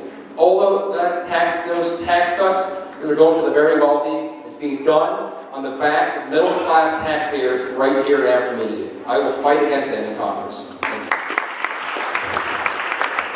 So on the question of national security and foreign policy, I want to first frame this from the standpoint of what I think does not work and has not worked in the past. There has been in the past this desire to want to have some singular, coherent agenda that applies to everything. You might have recalled this, the freedom agenda under the Bush years. We're going to go across every country in the world and spread democracy. That is a failed approach. It is one that costs too many lives. Similarly, though, on the other side of the coin, you just can't win it. You can't just say, we'll just figure it out as we go. So I try to think of this from a set of principles, and I think here are some principles that I think we all might want to contemplate when thinking about foreign policy and security. The first is American leadership is important. We have a real role in this world. And being leaders in this world is not only to the betterment of the world, but it's in our interest, whether it's on climate change, whether it's on terrorism, whether it's on a natural disaster, an epidemic. We should lead on these issues aggressively and strongly. But also we should lead in the second principle here together with our allies, with our allies. We have great allies in Europe and in Asia. We have to bring them to bear. We cannot antagonize them as our current president likes to do. The third piece is that war should never be the first option. In fact, it should always be the last. Diplomacy is absolutely critical, and again, when you rely on your allies, you can make that happen. Now listen, I'm not a pacifist. I understand that military force can be necessary, and in fact, it can help buttress and support diplomacy. And lastly is our internal political dysfunction. We have to get our democracy in order. If we're going to project democracy to the rest of the world. We are going to fight for our lives against other regimes who do not want democracy to survive, who want authoritarianism to prevail. And it's important that we get our act together at home to make that happen. Thank you.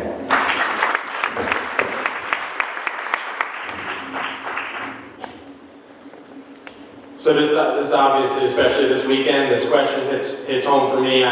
Having spent 27 months in Iraq, I saw very much the limits of what we can do with military force abroad.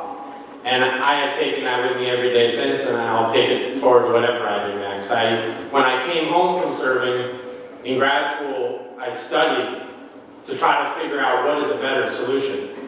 And this idea of smart power, which argues that diplomacy, economic tradecraft, sanctions are massively more effective than the use of military force. I believe that is the guiding theory that we need to take in our role in the world. I do believe that America has a critical role to play as a leader in the world and a responsibility as one of the most wealthy and powerful nations in the world. I believe that we can actually be a force for good. But for too long, I think Congress has absconded their responsibility on this.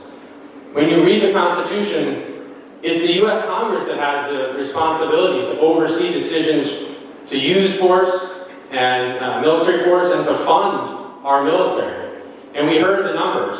We're not doing it right. I've seen it firsthand. When we are spending too much on our defense, when a senior Navy admiral sits in front of Congress and says, oh, we only need 5 of this particular type of ship.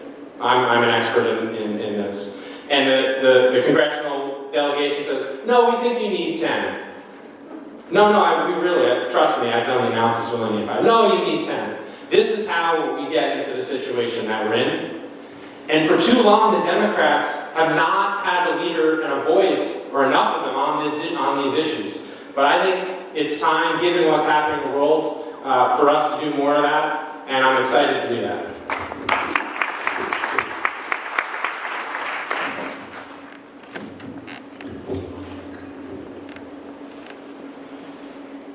Congress has totally avoided its responsibility with respect to international relations. Do you know we're still acting under the same Congressional Act that allowed George Bush to attack Iraq? That's what the authority is for President Trump right now. That's what they're claiming. The war powers go to Congress, but Congress would have to at least do some further legislation to make sure that President Trump doesn't have first strike ability when he's dealing with some silly, ridiculous comment about Kim Jong-un and calling him a fat, short person or whatever he's doing. He's also precipitating the possibility of nuclear war. And we've given him the right to press the button. And you know who can stop that? Congress. Do you hear anybody in Congress talking about it? Do you hear John Faso talking about it? We have a calamity that could happen, and Congress is silent. Just as John Faso was silent about white supremacy, he's being silent about controlling a president who's out of control.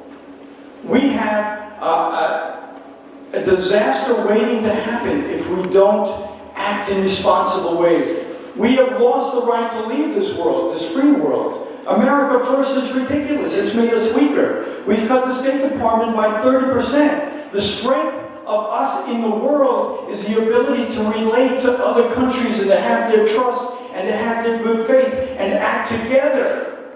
And we're throwing that away, and Congress is supporting that. So what I would like to see is Congress acting, one, to take back the war powers, to make sure that President Trump doesn't have the ability to just press a button and start a war. And two, that they meet the responsibility of calling him out when he's acting recklessly for the interest of our national safety and for the interest of the safety of the world. Thank you.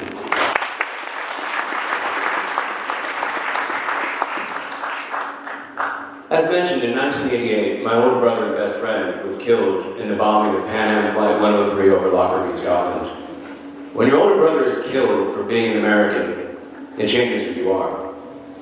And a few days after the bombing, I was reading a local paper where the principal was quoted as saying, "My big brother was the type of man that would have made a difference." And at that moment, I thought he was talking to me, telling me to go make a difference, to go make something happen, to bring justice to what happened to him, and then 269 other innocent people killed by terrorists. So my family went straight to work. We're Irish, we're happiest when we get angry and get something done. We went down to Washington and were at protest days later. We marched on Congress. We marched at the UN. I sat across in meetings with Senator Biden and Senator Kennedy, and I worked with Bob Mueller when he was in the intelligence services. And that group came together, and we held the corporations responsible that allowed the bombing to happen. We changed airline regulation to make it safer for all of us. And critically, we passed specific legislation, the Iran-Libya Sanctions Act, and I didn't say the Iran-Libya Invasion Act, I said the Iran-Libya Sanctions Act, where we had diplomatic and economic sanctions on Libya that forced them to turn over the two terrorists. And I was in Camp Zeiss in the Netherlands and got to see that one terrorist convicted. We didn't bring down the whole terrorist cell. We had one modicum of justice.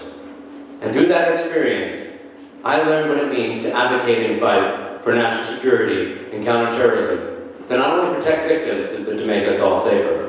But I think our biggest problem, the biggest threat to our security in this country, it isn't Russia, it isn't ISIS. I believe the biggest threat is the military-industrial complex. And I think that we need to elect people who aren't tied to the military-industrial complex. My father's a veteran. He's a great guy. I don't think that he should be President of the United States or a congressman. My mother, on the other hand, she's an activist, and she's been fighting and serving for over 30 years. And I think we need that type of activism in Congress right now to fight this military-industrial complex. Thanks so much.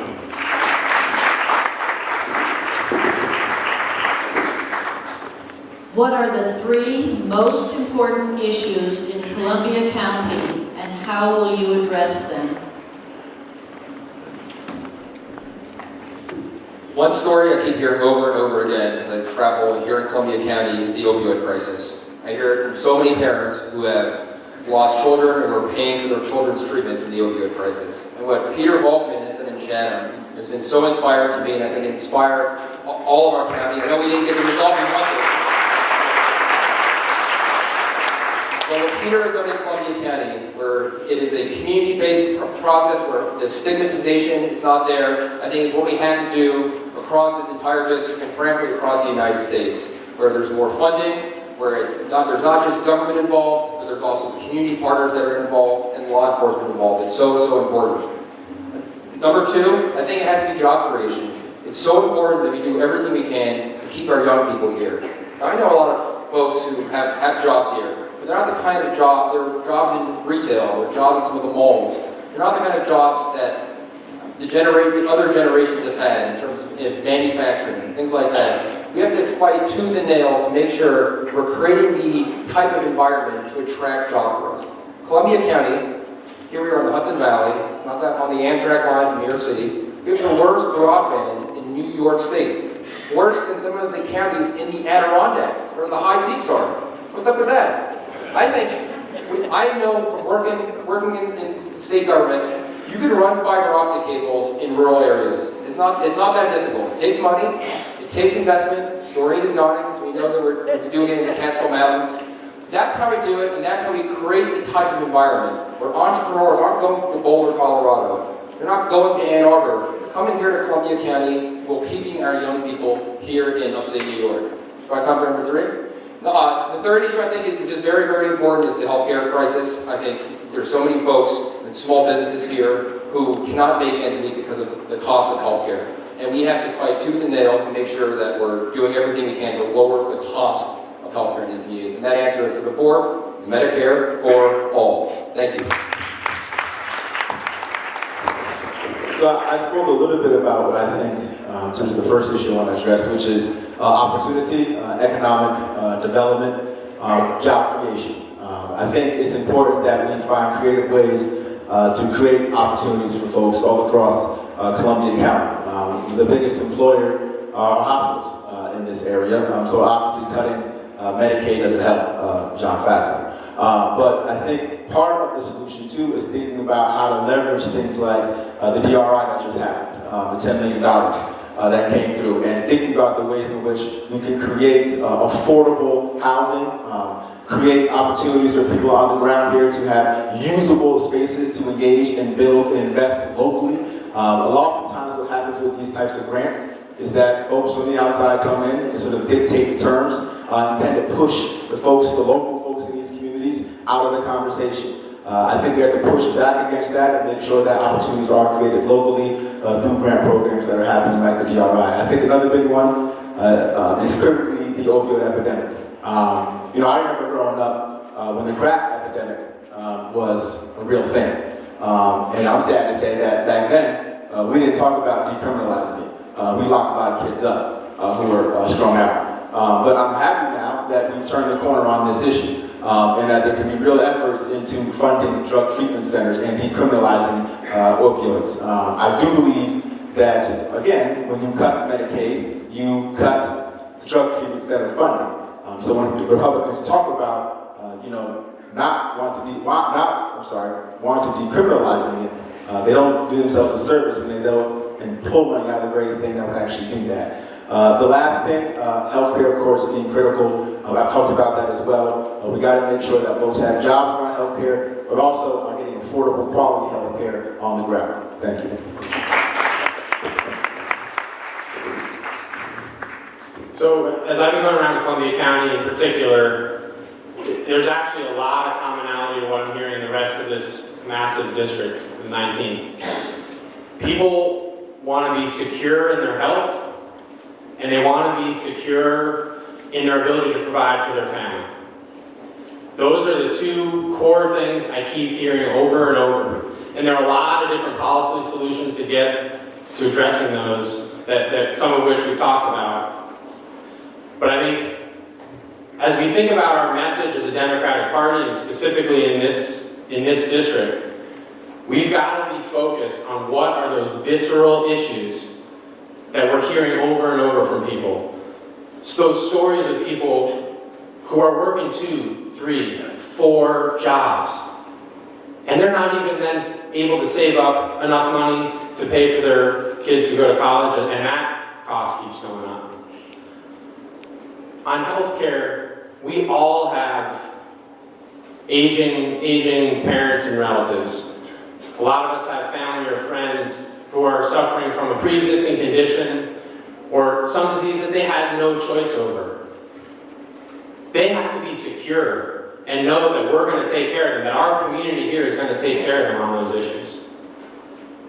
And then the last thing that I've heard as I've gone all across the district and even talking to all my friends and my family across the country, I am so worried about this divide in our country. And it's deep and it's darker than I've ever seen in my life. And it's why I'm in this race. Because we've got to figure out how we fix this. How do we bring us back together again? I put out one idea on this today, or yesterday actually, and it was in the Times-Union and the Record. I wrote a little op-ed about the idea of national service. And if you serve, whether teaching or in the military or working in a hospital, your education is paid for.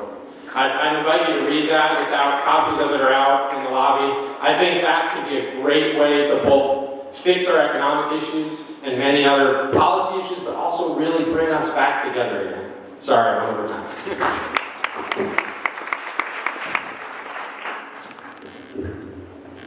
I keep jumping in on Pat. I did national service back in the 70s, working with Native Americans, and I agree. I think that would be wonderful on a national level. There's a number of things. First, Peter Volkman, Chief Volkman, I know, had a wonderful program to address the opioid situation here, and I read about it, and I saw how remarkably successful it was. And I think the opioid concern is one that we all have. It still is. And I was, back in 1985 and 1990, I was a public defender during the crack epidemic and trying to get treatment for people. And knowing how hard it is when you're addicted, that you don't necessarily come out of it after the first rehabilitation and go back to life as normal. And it's a difficult process, so we really need to focus on that. And we really need to focus on the responsibility of the pharmaceutical industry for what happened. But it's not about, yeah, absolutely. Let's go after these folks, by the way, because they're talking about now doing some kind of abuse-resistant pills, which are again opioid pills, and trying to sell that to people as if that's going to be a way to solve this problem. But the opioid concern is certainly there, and all of that is circular, right? So we need good jobs, right? We need good jobs for the people who are going up, and if they're not able to go to college, and really for the jobs in this new economy that we're going to have, you hope to get 70% of the people at least some kind of certification or education, right? Certification in some tech job or in some finally home trade where they can make a good living, or you get them to college so that you can move on. But education obviously is important. I know that here in Hudson, just like in Kingston now, we're having a wonderful surge of new income, new creativity, new people coming in. At the same time, you get gentrification, and you get people being moved out of their homes, and you have a bigger need for low-income housing. So we need to focus on that too. So thank you very much. I had the opportunity to participate in an opioid forum up in Kinderhook, and one of the fathers there spoke about the fact that he had lost 3 children to overdose. But he was there, speaking out, and trying to get the government officials who are doing their best with limited resources, trying to get them to do more. And then we hear our president saying that, yes, it's an epidemic, but there's no funding behind it to do anything about it. And we have made this mistake before as a society when we had the AIDS epidemic. We were too slow to react and too slow to do something about it, and tens and thousands of people that we know and love died. And then we're seeing the same thing now. The opioid epidemic is bad in Columbia County, but it's even worse as you travel north and west of here. And we have to not only treat it as something that we handle at the local level, but at the national level. And John Faso hasn't done anything, neither has anyone else. And whomever you elect from this group is going to do something about it to change our approach to the opioid epidemic and treat it like the epidemic that it is and make something happen to make a change. The second thing that I hear about from people in this district, a lot of them are small business owners here in Columbia County. And as a small business owner, when I talk to them about their business, I can relate to them and I can understand their issues. I had one conversation with someone and we were talking about an issue they had with their business, and I could tell they weren't a Democrat, and I didn't announce that I was. I told them I was running for Congress. And I walked away and I said, but they said, you've got really good ideas. You seem a business person like me. You understand what I'm dealing with, the struggles I'm going through. They said, what party are you with? And I said, does it matter? And they said, no, it doesn't. You seem like you've got good ideas. So I think we need to embrace and figure out how to help small business owners, and having somebody who's a small business owner helps here. Here in Columbia County, it is on an index basis the largest agricultural county in the district. It has the most jobs in agriculture of any area district, but it's only 4% of the jobs here in Columbia County.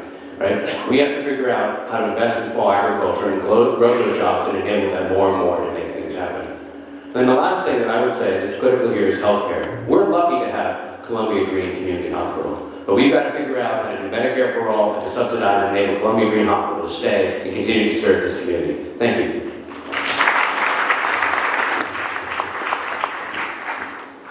Columbia County has major challenges in infrastructure, it has challenges in the opioid epidemic, it has challenges in the environment, and it has challenges in healthcare.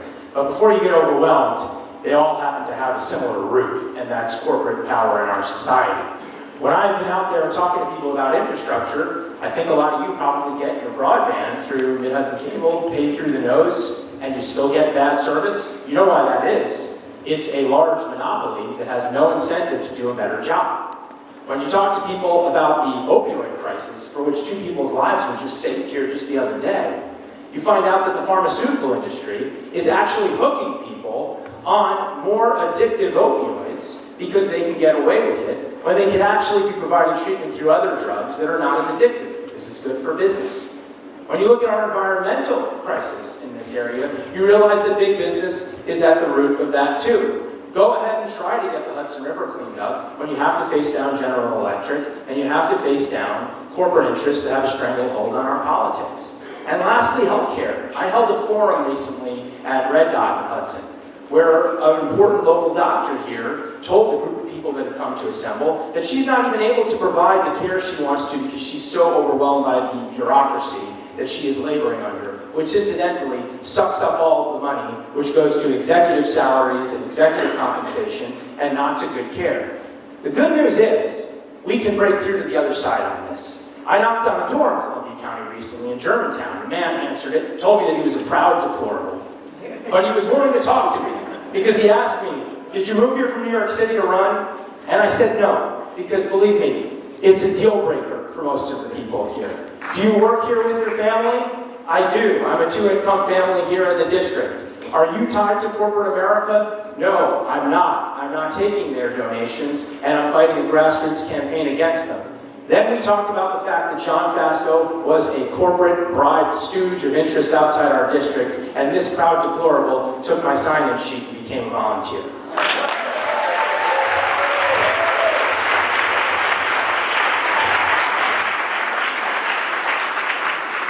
Candidates, thank you for your responses tonight. We've come to the end of the panel. We ask each of you to give a 1-minute closing. And Antonio, it starts with you. So when I started this evening, I talked a lot about remembering the past and, growing up where I did. I want to talk a little bit about, in closing, the future. I have twin boys, Maxwell and Coltrane. They're 4, and they are a handful. We live in Rhinebeck, and I think about their future. I think about how they ought to feel growing up here. And I want them to feel like they can grow up here and not have to go elsewhere to find opportunity. One of the things that I've heard from a lot of folks across this district is that that's not a reality. But it can be a reality with real leadership, with somebody committed to investing in our future, with somebody who actually cares about people. And you're looking at that candidate. Thank you.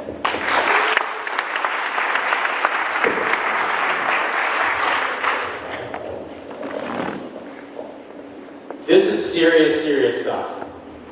A year ago, millions of Americans went to the polls and they voted for people who don't represent the values that I think are core to us as Americans. These are the values that myself, my fellow soldiers, millions of Americans have risked their lives to defend.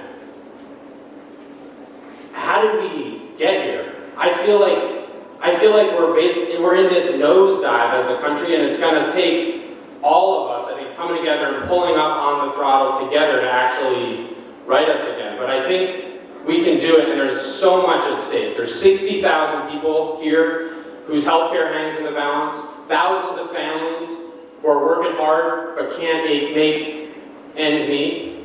We have to take this seat back. And I think to do that, we need someone on the ballot who is from here, someone who gets this place, someone who feels it in their soul and in their blood. And we need someone who actually has a proven record of putting our community, putting our country above themselves. To me, that's what service is about, and that's why I'm running. Thank you.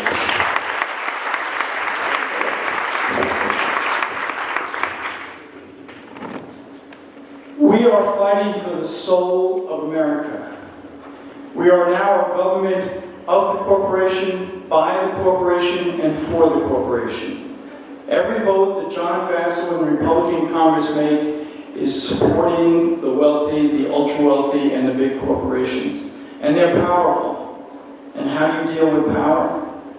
I've been taking on power my whole career. I've been fighting against multinational corporations, fighting against big insurance companies, fighting on behalf of hardworking people. Now, when we take on these folks, we got to cross the divide. There's a divide between the voters. And I think based upon my 35 years of dedicated work in this community, my ability to work on behalf of hardworking folks and get them rights and get them justice, and my crossover work as a community minister and as an ordained deacon, I can reach across that aisle. I can bridge that divide. And I can beat John Faso. Thank you.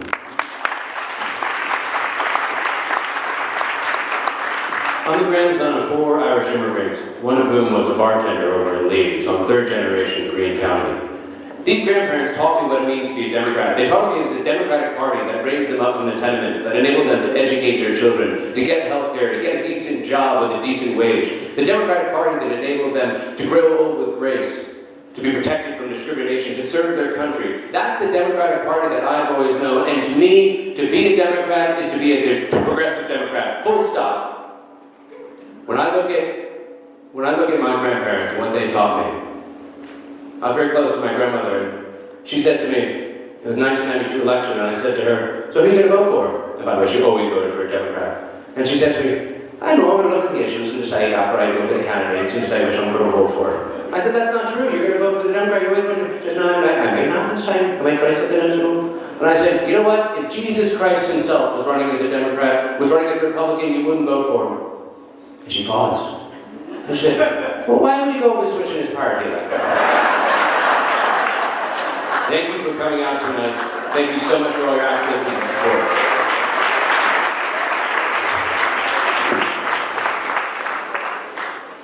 We're here for a great cause and for a somber duty. We have a crisis in our country and we have a crisis in our district. John Faso has to be beaten. We have lost the last 3 times, and we cannot make the same mistakes we've made the last 3 times. We cannot be nominating somebody who moved here in order to run, no matter how good a joke they can tell. We cannot be nominating somebody. Look, we are all friends, but my colleagues and friends are in great danger right now because we are being stripped of our health care, we are being stripped of what we need to get by, and we're working too many jobs. I think if we work together as a community with a grassroots campaign that presents a real contrast to John Faso, we can actually defeat John Faso. I'm running that campaign. I've formed student groups around our district right now. I'm rejecting that corporate money, and I'm putting forward 10 years of distinguished government service to match up against a truly undistinguished record by John Faso. I think we all together can work together to get this done, and I'm so looking forward to working with everybody here like I've already been working with people around the district. Thank you.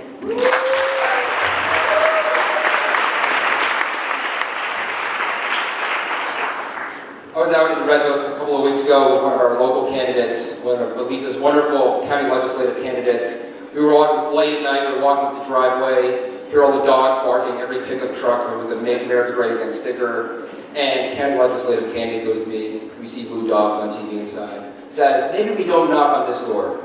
We ended up knocking on there, we talked to that homeowner, We got her vote because her husband worked at the local hospital and he thought he was going to lose his job. She's still with Trump, don't ask me why, but she's going to vote against Faso. She voted for him in the county legislative race, and that is why I'm running a completely different type of campaign, for that type of voter. I have my Winnebago out front. I'm going to all 163 towns in this district, and I'm running a grassroots campaign. $90 for New York 19 campaign. I'm 25th nationwide in grassroots fundraising. Some folks talk about a grassroots campaign. This is a real grassroots campaign. In every single community of this district, going to the people, listening to the people. One thing that John Faso does not do, the contrast could not be clearer. And thank you so much to Pam and Michael and so many others in this room who made today happen. Thank you very much.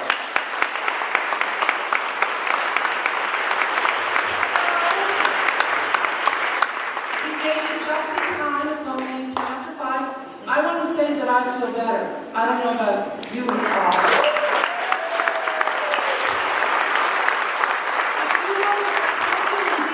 These candidates, they're all sterling. But the thing that impressed me today is their honesty with us. They don't sound like politicians, but they do sound like leaders. It's our time now. Somebody said it up here. It's now or never. I implore you to go back to your homes, to join your indivisible groups, to join the Democratic Committee in getting an elected official that we can count on to make our lives better. It's the only reason for government, is to help us have better lives. Thank you to the candidates, and thank you all for coming out.